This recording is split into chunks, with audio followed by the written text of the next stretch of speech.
Bismillahirrahmanirrahim. Assalamu alaikum wa rahmatullahi wa barakatuh, my dear student. Hope you all will be fine. Everything would be okay, and you will be having a good time as well.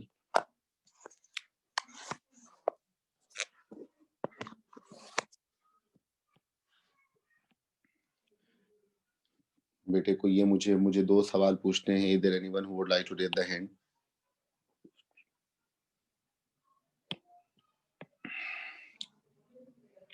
जी यशरा बेटे, पहले तो ये बताइए पिछली class में, मतलब पिछले Friday तो हमारा ऑफ हो गया था, उससे पहले वाले फ्राइडे को हमने क्या पढ़ा था? Assertive sentences.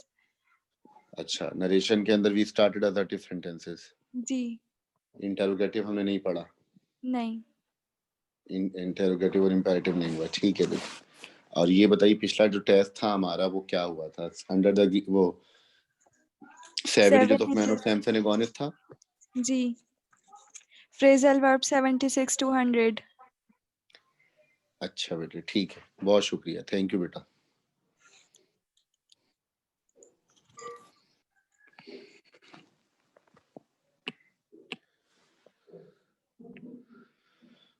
अच्छा भाई, आप लोगों ग्रुप पर जो शेड्यूल है वो अपडेट कर दिया गया है. आप लोगों का जो अब टेस्ट आ रहा है वो कब कब आ रहा है, तो इंग्लिश टेस्ट टॉपिक को आप लोग लिख लीजिएगा जरा.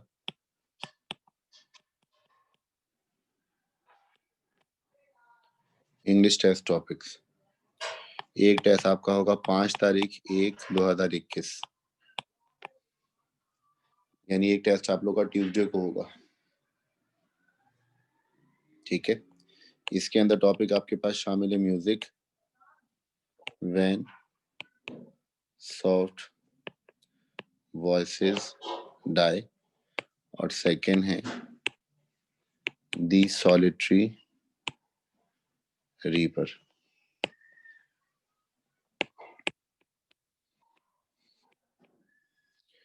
फ्रेजल वर्ब जो होंगे वो 101 से लेकर 125 तक आएंगे आपके पास.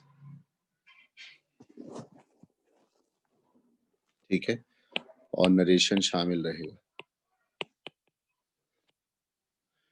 जितने टॉपिक्स हम पढ़े होंगे that would be the part of the topic there. ठीक है.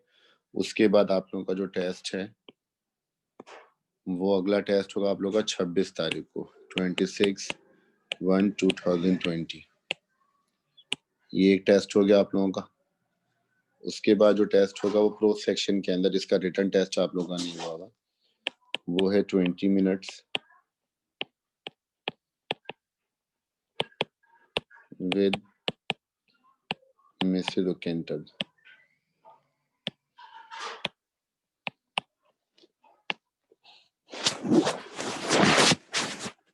minutes with Mrs. O'Kenton और The Devoted Friend.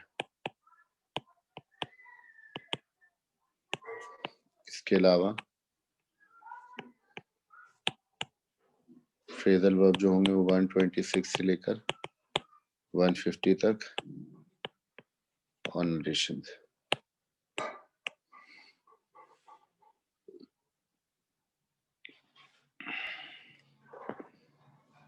ये आप लोगों के टेस्ट टॉपिक्स हो गए जनवरी के अंदर. ठीक है. आप लोगों को इसी साल मुबारक हो. अल्लाह ताला से दुआ करिएगा कि अल्लाह तबारक व तआला जिस तरह हम लोगों ने 2020 गुजारा है, ऐसे साल ऐसे लम्हात कभी भी ज़िंदगी में हमें देखने को ना मिले. अल्लाह ताला हमारे गुनाहों को माफ़ फरमा कर नेकी में बदल दे और हमारी ख़ताओं को दरगुदर कर दे. ठीक है. अपनी रहमतों का, अपनी बरकतों का नुज़ूल फरमाए हम पर, हमारे इलाके पर, हमारे घर वालों पर, हमारे मोहल्ले पर और बिलखुसूस हमारे वतन अजीज़ पाकिस्तान पर.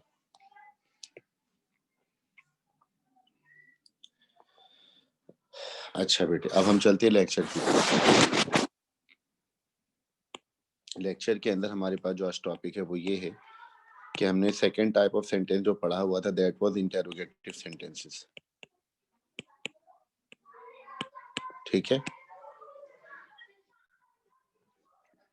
According to the type of sentences we are about to discuss the topic of the narration, तो this is the second lecture of the narration practically. Assertive sentence के अंदर जो रूल मैंने बताया था, you are suppose to keep in the mind, वो चीज आप अच्छी तरीके से ज़हन में रखिएगा. आज हम डिस्कस कर रहे हैं इंटरोगेटिव सेंटेंस.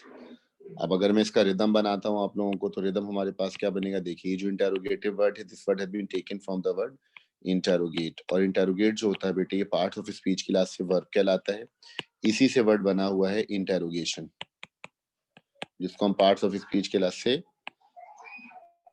नाउन कहते हैं, और एक हमारे पास कहलाता है इंटेरोगेटिव, ये पार्ट्स ऑफ स्पीच क्लास से एडजेक्टिव कहलाता है।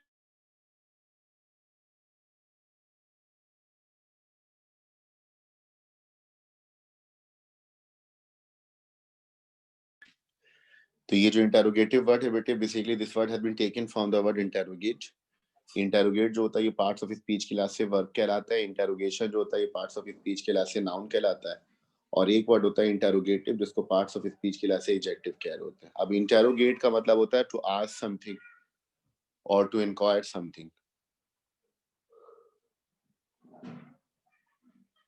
पूछना या फिर सवाल करना, ये इसकी मीनिंग होती है उर्दू में। तो इंटेरोगेट का मतलब क्या हो जाएगा, सवाल करना,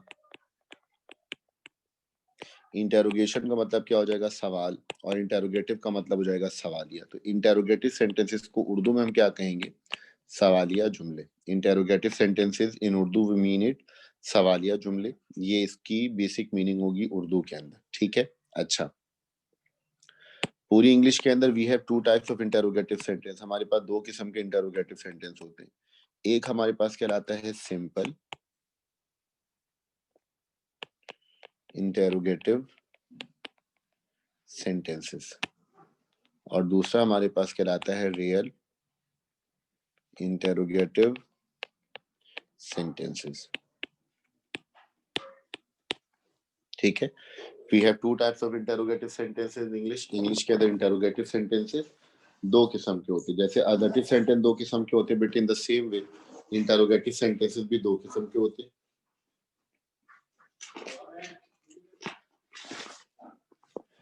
one is called simple interrogative sentences, second is called real interrogative sentences. अच्छा, जो सिंपल इंटेरोगेटिव सेंटेंस होता है इसकी पहचान क्या होती है, that always start with helping verbs,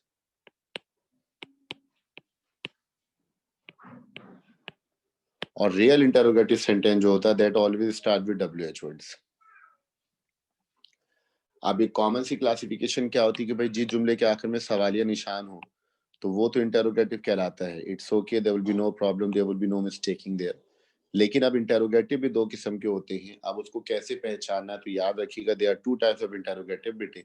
one is called simple interrogative, second is called real interrogative. What is the difference between simple and real, simple और रियल के दरम्यान में फर्क क्या होता है, तो याद रखिएगा simple interrogative always start with helping verb and real interrogative always start with WH word, ठीक है।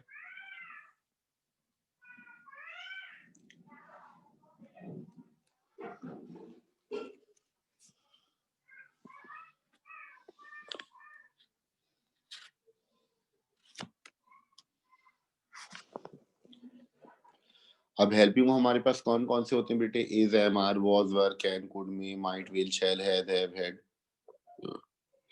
डू, डज, डिड, ये सारे हेल्पिंग वर्ब होते हैं। और डब्ल्यू एच वर्ड किसे कह रहे होते हैं, जैसे when, where, why, how, who, whose, whom, which, how many, how often, how much। अगर इनसे कोई जुमला शुरू होगा तो वो रियल इंटेरोगेटिव कहला रहा होगा। सिंपल और रियल के दरम्यान में यही फर्क होता है कि simple interrogative always start with helping verb and real interrogative sentences always start with WH word. अब सिंपल हो या रियल हो, in both situation that will be interrogative. वो बहरहाल कह रहा तो रहा होगा इंटेरोगेटिव सेंटेंस, ठीक है। तो अब उसके अंदर हम रूल क्या इंप्लीमेंट करेंगे, देखें। अगर हमारे पास सिंपल इंटेरोगेटिव हो या रियल इंटेरोगेटिव हो, हम क्या करेंगे, सेट टू की जगह अब इस्तेमाल करेंगे आस्क्ड। कोई सा भी इंटेरोगेटिव होगा डायरेक्ट से इनडायरेक्ट बनाते हुए हम क्या करेंगे, सेट टू की जगह we need to place the word asked because the sentence would be interrogative. हम अडजेक्टिव में क्या कर रहे थे, सेट टू की जगह या तो टोल्ड अप्लाई कर रहे थे या सेट टू को हमने वैसे ही छोड़ा हुआ था। अच्छा, अगर सिंपल इंटेरोगेटिव होगा, सिंपल होगा, तो ये जो कॉमा इन्वर्टेड कॉमास है इसकी जगह पर इस्तेमाल करेंगे हम क्या, इफ, या फिर क्या इस्तेमाल करेंगे हम, वेदर। लेकिन ये तरह वेदर को देख लीजिएगा, WHETHER लिखा है वेदर। ये मौसम वाला वेदर नहीं जिसके चक्कर में पूरा मौसम ही खराब हो जाता है फिर, ठीक है, तो ये मत लिखिएगा। सिंपल होगा तो हम कॉमा इन्वर्टेड कॉमा की जगह इफ या वेदर लगा रहे होंगे, और अगर इन्वर्टेड कॉमा के अंदर रियल इंटरोगेटिव होगा तो कॉमा इन्वर्टेड कॉमा की जगह पर कोई नया वर्ड हम इस्तेमाल नहीं करेंगे, बल्कि WH का जो वर्ड लिखा हुआ होगा इसको एज इट इज कॉपी कर देंगे।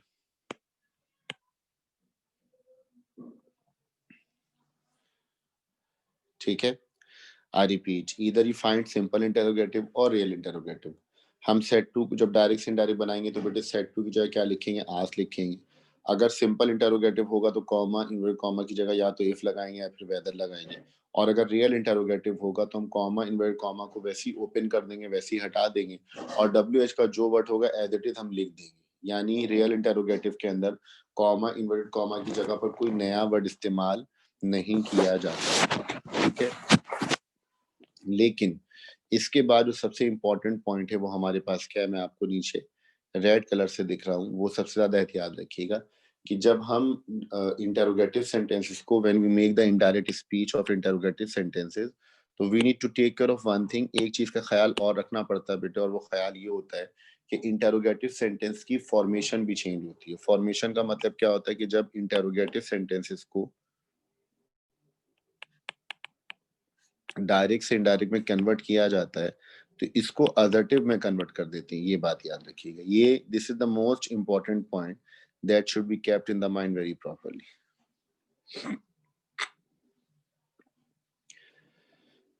ठीक है, और इस चीज को अब याद रखिएगा, आगे के जुमलों में ये आपको मददगार साबित होगा कि इंटेरोगेटिव सेंटेंस जब डायरेक्ट स्पीच में होगा तो उसकी फॉर्मेशन इंटेरोगेटिव की होगी, लेकिन जब हम इसको डायरेक्ट से इनडायरेक्ट में कन्वर्ट कर देते हैं तो इसकी फॉर्मेशन किस में कन्वर्ट हो जाती है, असर्टिव के अंदर। और असर्टिव आपको पता है दो किस्म के होते हैं,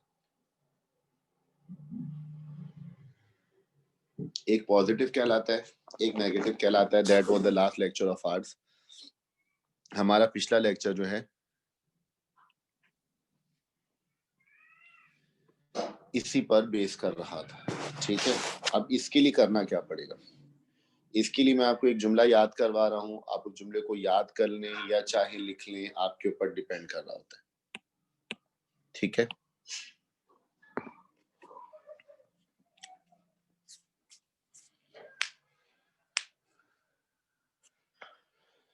वो जुमला ये होगा कि इंटेरोगेटिव सेंटेंसेस में कॉमा इन्वर्टेड कॉमास तक की चेंजिंग करने के बाद क्रॉस मल्टीप्लाई करते हैं।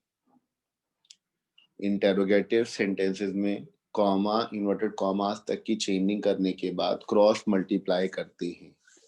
आई रिपीट, इंटेरोगेटिव सेंटेंसेस में कॉमा इन्वर्टेड कॉमास तक की चेंजिंग करने के बाद क्रॉस मल्टीप्लाई करते हैं।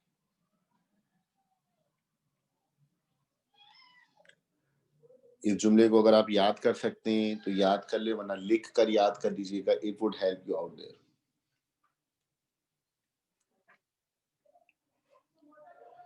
इंटेरोगेटिव सेंटेंसेस में कॉमा इन्वर्टेड कॉमास तक की चेंजिंग करने के बाद हम क्या करेंगे, क्रॉस मल्टीप्लाई करेंगे। अब क्रॉस मल्टीप्लाई कैसे करेंगे, जब हम ये देखिए कॉमा इन्वर्टेड कॉमास तक की चेंजिंग कर चुके होंगे ना, तो हमें क्रॉस मल्टीप्लाई अपनी मर्जी से किसी भी दो वर्ड को नहीं करना है। ठीक है, we are not free to use any two word and we are going to have the cross multiplication there, नहीं, हमें क्या करना पड़ेगा, जब हम कॉमा इन्वर्टेड कॉमा तक की चेंजिंग कर देंगे तो पहले हमें मिलेगा हेल्पिंग वर्ब। ठीक है, और उसके बाद क्या मिलेगा, सब्जेक्ट। बस आप क्या करिएगा, सब्जेक्ट को चेंज करके पहले लिख दीजिएगा और हेल्पिंग वर्ब को चेंज करके बाद में लिख दीजिएगा, बस। ये क्रॉस मल्टीप्लाई हो गया, सिंपल।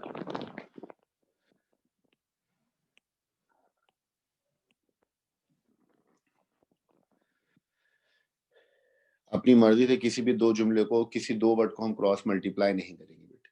मैंने आपको जुमला क्या बताया कि इंटेरोगेटिव सेंटेंस में कॉमा इन्वर्टेड कॉमास तक की चेंजिंग करने के बाद, जब कॉमा इन्वर्टेड कॉमा तक की जो वर्ड आएगा उसको हमने रिप्लेस कर लिया, वहां तक की चेंजिंग कर ली, उसके बाद हम क्या करेंगे, क्रॉस मल्टीप्लाई करेंगे।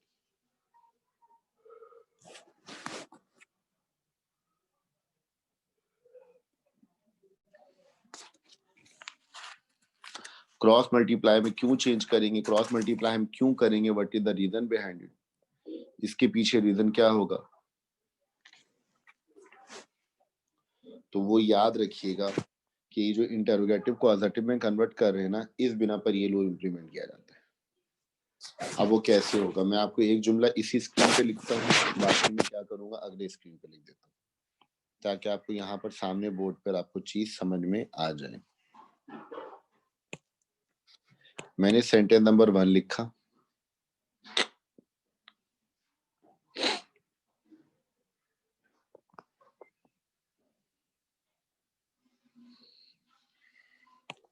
he said to me, are you going to school tomorrow? अब जुमला अगर हमारे पास ये लिखा हुआ कि he said to me, are you going to school tomorrow? तो अब आपको सबको ये बात तो कंफर्म होनी चाहिए भाई कि सर ये are you going to school tomorrow है तो इंटरोगेटिव सेंटेंस, इसमें कोई डाउट नहीं है, there should be no two ways, दो राय तो कायम ही नहीं कर सकते कि सर ये इंटरोगेटिव है, ये बात तो कंफर्म। लेकिन अगर मैं कहूंगा ये सिंपल है, रियल है,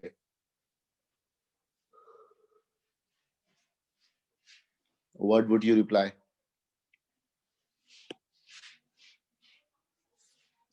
आप क्या कहेंगे इसके बारे में? तो आप कहेंगे सर ये सिंपल इंटरोगेटिव है because it is starting with helping verb. सही है। अब जब इसको हम डायरेक्ट से इनडायरेक्ट बनाएंगे बेटे, तो हम क्या रूल इंप्लीमेंट करेंगे, ये देखिए मैंने क्या बताया था ऊपर, देखें आप, अगर आपको नजर आ रहा होगा, हम सेट टू की जगह क्या अप्लाई करेंगे, आस्क्ड। सिंपल होगा तो कॉमा इन्वर्ट कॉमा की जगह या तो इफ लगाएंगे या फिर वेदर लगाएंगे। तो पहले हम वहां तक की चेंजिंग करते, मैंने लिखा ही, सेट टू की जगह मैंने लिखा आस्क्ड, फिर मैंने लिखा मी और यहाँ लिखा इफ। तो ही आस्क्ड मी इफ, अब कॉमा इन्वर्ट कॉमा तक की चेंजिंग हो गई। अब हमें क्या करना है, क्रॉस मल्टीप्लाई करना। आप देख सकते हैं आर हेल्पिंग वर्ब है, यूज सब्जेक्ट है, are helping verb use subject, इसको चेंज करके इधर, इसको चेंज करके इधर, क्रॉस मल्टीप्लाई करना है हमने, ये देख लीजिए। अब ये यू चेंज हो जाएगा मी से, second person pronoun reporting speech के ऑब्जेक्ट से चेंज होगा। तो यहाँ पे लिखेंगे आई, और इज एम आर की जगह वॉज वर्ड लगाते हैं, तो आई के साथ क्या आना चाहिए, वॉज। तो लिखेंगे ही asked me if I was, फिर लिखेंगे गोइंग, फिर लिखा मैंने टू, फिर लिखा है स्कूल। टुमारो की जगह पर क्या आ जाएगा हमारे पास, द नेक्स्ट डे। अब लगाएंगे यहाँ फुल स्टॉप। अब यहाँ सवाल का निशान नहीं आएगा, ठीक है। क्यों नहीं आएगा, उसके दो रीजन है। पहला रीजन ये कि जो क्वेश्चन मार्क था इसकी जगह पर आपने क्या इस्तेमाल किया, आस्ट अप्लाई किया। और आप देख सकते हैं are you going to school tomorrow ये इंटरोगेटिव है, I was going to school the next day ये पॉजिटिव बन गया, यानी असर्टिव की जो तो टाइप होती है वो रूल फॉलो हो गया, ये वाला आप देख सकते हैं।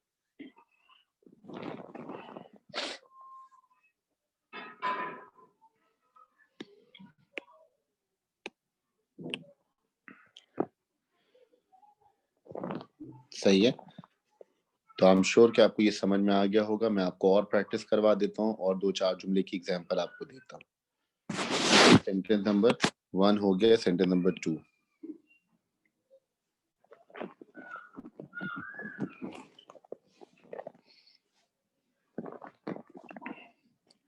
she said to her, why were you weeping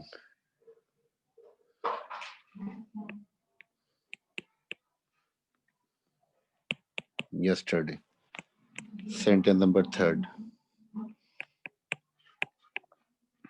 he said to the doctor, can you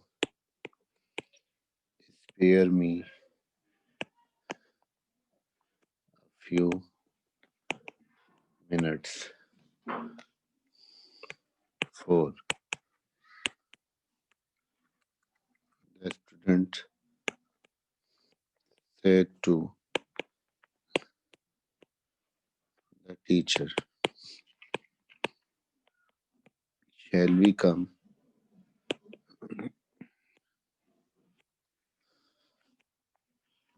the day after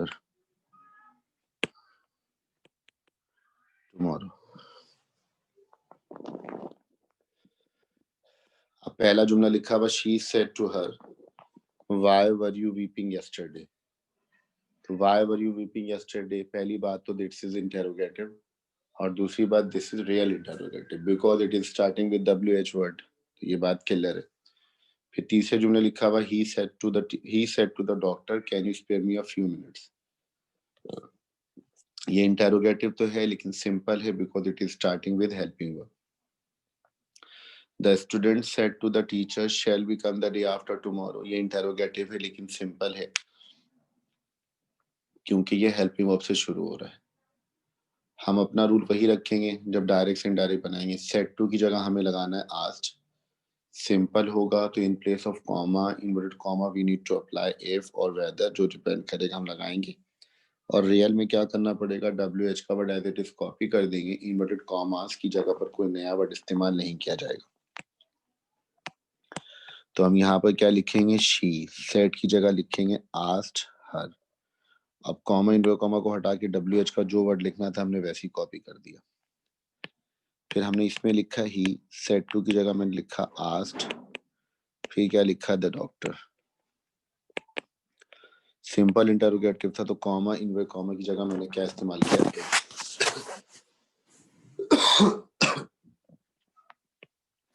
the student said to the teacher. तो हमने क्या लिखा, the student asked the teacher.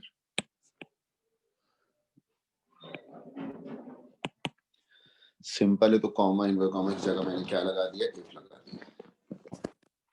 आपको पता है इंटरोगेटिव कोई सा भी हो, सिंपल हो या रियल हो, हम क्या करेंगे, कॉमा इन्वर्टेड कॉमास तक की चेंजिंग करने के बाद क्या करेंगे, क्रॉस मल्टीप्लाई करेंगे.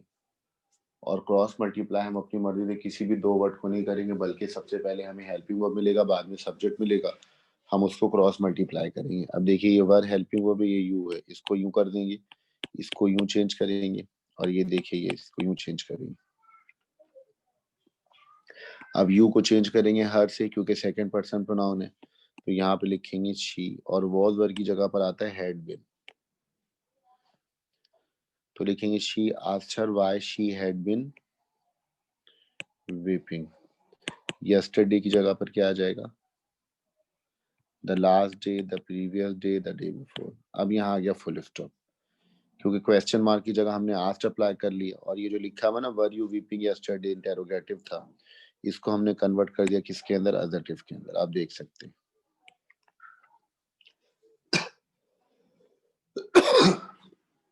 वही रूल यहाँ इंप्लीमेंट होगा. यू को चेंज करेंगे डॉक्टर से, तो यहाँ पर ही या शी, डॉक्टर कोई भी है, तो मैंने लिखा ही. और कैन की जगह क्या आ जाएगा, कुड. तो he asked the doctor if he could spare. Me को चेंज करेंगे ही से, ये मी जो चेंज होगा वो किससे हो जाएगा, ही से चेंज हो जाएगा. तो हम यहाँ पर क्या लिखेंगे, हिम. फिर क्या लिखेंगे, a few minutes, full stop. सवालिया निशान नहीं आएगा, क्यों, क्योंकि हमने इस क्वेश्चन मार्क की जगह पर क्या इस्तेमाल किया, आस्क्ड अप्लाई किया. You can check it out there. और इंटरोगेटिव की फॉर्मेशन हमने जब चेंज की तो वो किस में कन्वर्ट हो गया, अजर्टिव के अंदर.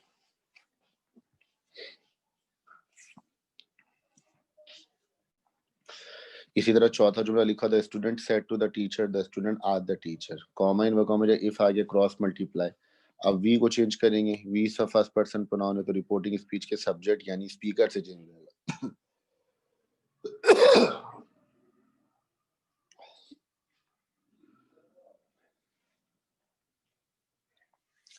अभी जो स्टूडेंट लिखा हुआ है ये सिंगुलर है या प्लूरल है, तो आप कहेंगे सर प्लूरल है, तो प्लूरल की जगह प्रोनाउन क्या इस्तेमाल होगा, दे.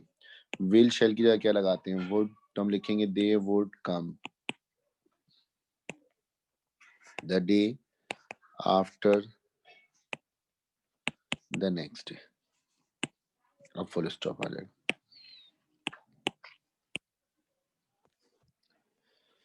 हमारे पास इंटरोगेटिव का रूल है जो मैंने आपको बता दिया विद प्रैक्टिस.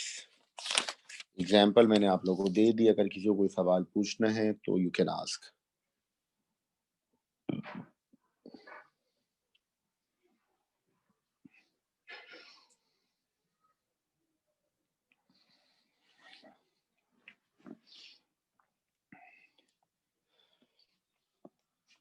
जी लाइबा बेटे पूछिए। अस्सलाम वालेकुम सर। वालेकुम अस्सलाम बेटा। सर ये वेदर और इफ का मतलब इनमें क्या डिफरेंस है? ये इफ की जगह वेदर भी लगा सकते हैं? जी बेटा बिल्कुल इस्तेमाल कर सकते, ओके थैंक यू सर।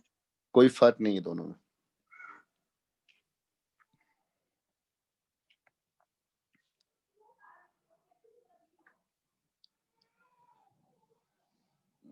हाँ अब इसमें एक प्रॉपर्टी रह गई है हमारे पास, वो प्रॉपर्टी क्या है देखिए। मैंने आपको बताया कि इंटरोगेटिव अगर सिंपल होगा तो हम कॉमा इनवर्ट कॉमा की जगह तो इफ लगाएंगे या फिर वेदर लगाएंगे, दोनों में से कोई सा भी सुटेबल वर्ड होगा हम वो इस्तेमाल कर सकते हैं।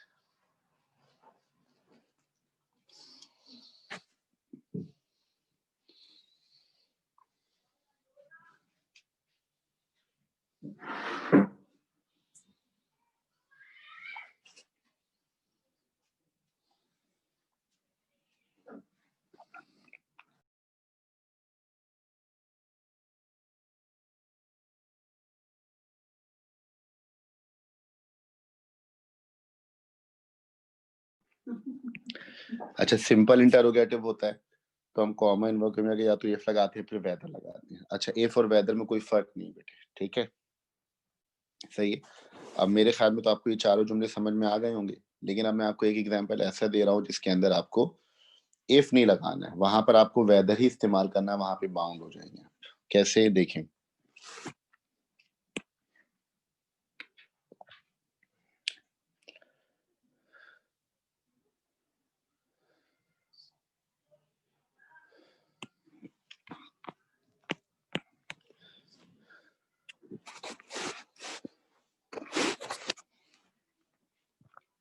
He said to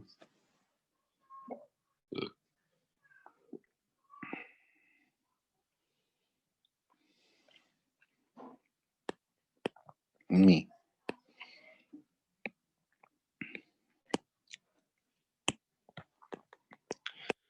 He said to me, will you go to the party?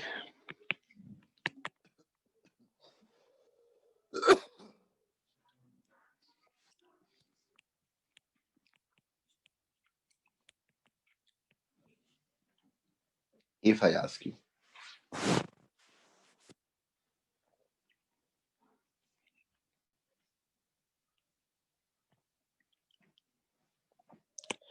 अब इसको अगर हम डायरेक्ट से इनडायरेक्ट बनाएंगे तो देखिए सबसे पहले तो लिखा will you go to the party if I ask you. कोई पूछेगा सिंपल है या रियल इंटरोगेटिव है, तो आपको पहले तो ये कहना कि भाई इट्स अ सिंपल इंटरोगेटिव, और इफ एनीबॉडी आस्क यू को व्हाई और क्यों है तो आप जवाब दीजिएगा because it is starting with helping verb. ये बात तो क्लियर है। लेकिन इस जुमले के अंदर इफ पहले से मौजूद है, आप देख सकते हैं कि will you go to the party if I ask you, ठीक है ये पहले से इफ यहाँ पर मौजूद है तो यहाँ पर हम बाउंड होगा बेटे कि यहाँ पर हम कॉमा इन कॉमा की जगह इफ नहीं लगाएंगे।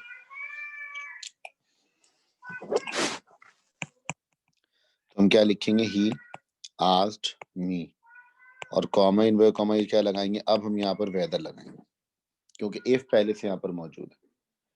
अगर जुमला यहाँ पर आकर खत्म हो जाता है ना कि will you go to the party, will you go to the party, अगर जुमला यहाँ पर अगर खत्म हो जाता बेटे और क्वेश्चन मार्क होता है इन्वर्टेड कॉमा क्लोज हो जाते तो फिर तो हम दोनों में से कोई सा भी वर्ड अप्लाई कर सकते थे।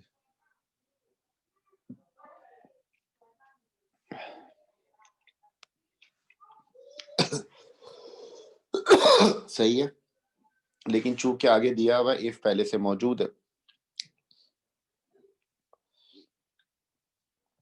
तो अब हम यहाँ पर इफ नहीं लगाएंगे, हमने वेदर लगा लिया। क्रॉस मल्टीप्लाई करेंगे तो आप देख सकते हैं पहले विल है, बाद में यू है, पहले हेल्पिंग वर्ब बाद में सब्जेक्ट है। सब्जेक्ट को चेंज करके पहले लिखेंगे, यानी यू को चेंज करेंगे मी से, तो यहाँ पर आ जाएगा आई, और विल शेल की जगह क्या लगाते हैं, वुड। तो ये whether I would go to the party if.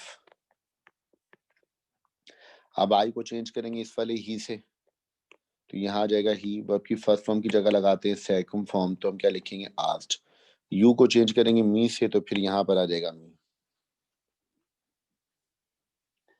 तो जुमला डायरेक्ट से इनडायरेक्ट बनाते वक्त क्या बनेगा, ही सेड टू मी, उसने मुझसे कहा, will you go to the party if I ask you.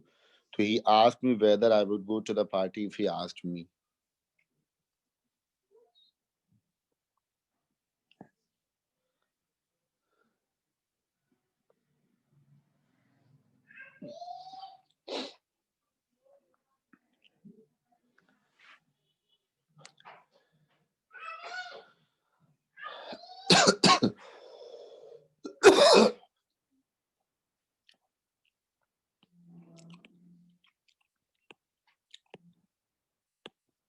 अच्छा, आखिरी पॉइंट एक और आप याद कर लीजिए यहाँ पे, अगर कोई आस्क की जगह पर इंक्वायर्ड इस्तेमाल करता है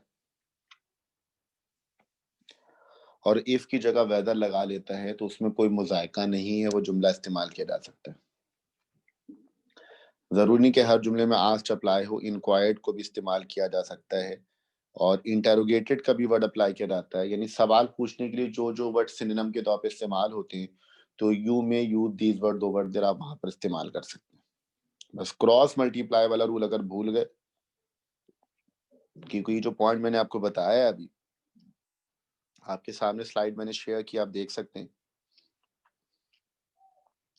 ये जो रेड कलर के बॉक्स में लिखा हुआ है interrogative are change into assertive, अगर आपने ये नहीं किया तो आपको एक भी नंबर नहीं मिलेंगे बेटे। और इसको करने के लिए क्रॉस मल्टीप्लिकेशन सबसे आसान मेथड जो मैंने आपको बताया।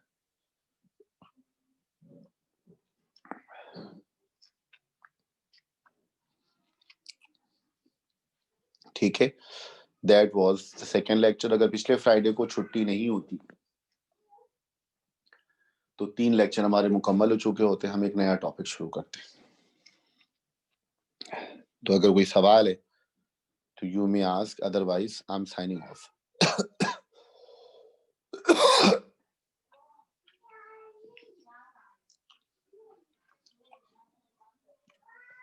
ठीक है, अपना बहुत सारा ख्याल रखिएगा, दुआ में याद रखिएगा।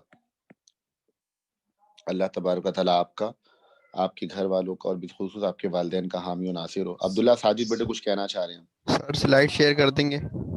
हाँ बेटे, अभी क्लास के बाद स्लाइड शेयर करो। और सर आपने आंसर की शेयर नहीं की। हाँ बेटे, मैंने आपसे कहा था ना कि आंसर की जो है ना, मैं आपको जी। इसकी वर्कशीट के साथ शेयर करूंगा इकट्ठे।